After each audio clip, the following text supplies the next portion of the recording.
The destruction of a war memorial in Durham, North Carolina yesterday was the latest example of police inaction in the face of a rioting mob. Law enforcement simply looked on as the statue was pulled down and made no arrests in the immediate aftermath. Only today, someone was finally arrested after yesterday's incident. Durham County Sheriff Mike Andrews urged people to stop complaining. Some might say my deputy stood by and did nothing, or don't mistake restraint for inaction. Had I ordered my deputies to engage a hostile crowd, there would have been serious injuries. Statues can be replaced, lives cannot. It's time for some ground rules. We must make clear what is acceptable and what is unacceptable behavior. No one is getting away with this. In other words, don't worry that the police let anarchy reign, because they're watching videos of what happened and they're going to try to identify and arrest the people responsible at some point. We hope you're assured. Imagine the fire department making the same case. They're going to let your house burn down, then they're going to sift through the ashes to try to find the arsonist afterwards. And by the way, don't complain.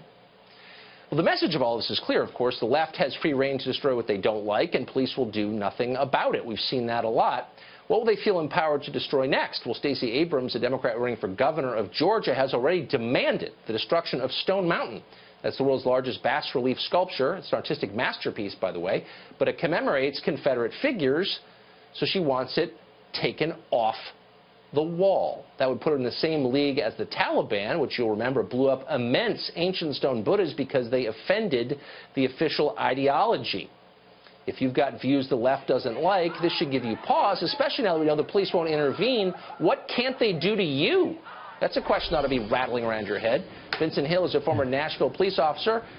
Michael Baboni is a former Homeland Security advisor for New York State, and they join us now. Vincent Hill, to you first.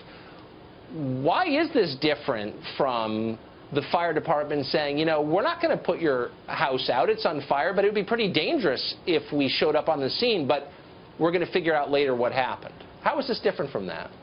Well, Tucker, thanks for having me. I think there's a huge difference. Of course, when there's a fire, there's an immediate, imminent threat of a loss of life, right? So what the police in Charlottesville were dealing with, and we've seen it from the left time and time again in these anti-Trump protests, the Black Lives Matter protests, where people, when police show up, they immediately escalate.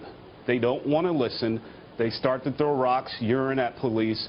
So I think the police were right in watching, and a lot of people don't realize they were actually keeping the peace, because you can actually arrest someone at a later time if you have probable cause to do that. So I think if police would have shown up in riot gear, we would have had the left, again, once police had to use force because someone wanted to resist or use force against them, then we'd have the left saying, look at these white racist thug officers that are there beating on these people. So it would have fed into what the left wanted us to see. Well, there's no doubt. I mean, you're right. You're right. They absolutely would have said that.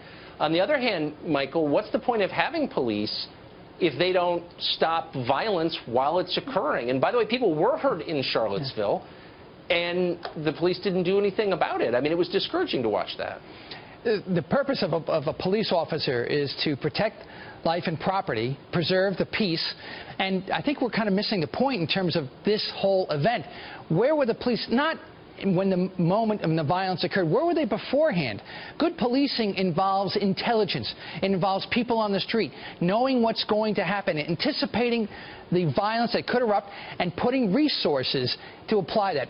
This is such an ironic situation in the sense that, yes, we could prevent something from happening by not getting engaged. But if you take that to the extreme, what would happen if you had an active shooter in a school and you had a police officer show up and said, I'm not going to go into the school, I'm going to wait for backup because it may be too dangerous, or maybe I could escalate the situation? That response has been rejected after Columbine. So there is a responsibility, but it begins way before the violence occurs. Right. No, that sounds exactly right. Vincent, let me just say I'm deeply sympathetic to the police. I can't imagine what it must be like to wade into something like that and people throw rocks and urine at you. But I get the sense in watching these, not just in Charlottesville, but also in Baltimore and in Ferguson and Berkeley, that the police are being told by the political figures to whom they report don't get involved. This is a political decision coming from on high. I wonder if you think that's what's going on. Yeah, and that very well could be the case, Tucker. I mean, when you look at it from a number standpoint, and I always look at things factually, right? When you look at the size of these crowds, take Durham, for instance, you had a crowd of over 100 people. I'm sure you didn't have that many officers there on the scene, right? So let's say you had to call for backup. Let's say you had to call other officers in. Then you've taken those officers off the street to allow other crimes to happen. So, you know, when you're looking at things like that, it's a lot easier to say, yeah, I'm going to Monday morning quarterback this when you're not there and you're not having to make these decisions in real time. Yeah. Of course, well, of course it is. That's why we hire the police. That's why we give them money and guns, so they can make those hard decisions. No, I'm not being glib. I'm being sincere. That's why we respect the police, because it's a hard gig. So, Michael, what do you think was going through the minds of cops in Durham yesterday when this group of angry children pulled the statue down and they had to stand there? Like, do you think the average cop wanted to stand there? I can't imagine that they did. One of the ironies, of course, is that the picture of the woman who's climbing up on that ladder, if she had fallen down, would she have been able to sue the municipality saying, wait a minute, how I got hurt by doing this, why didn't you protect me? That's a part of the irony here. When you come in, you have to establish the rule of law. There is no protected speech that is violent. It just isn't. So what you do is you separate the folks. And, by the way, this didn't come out of the blue.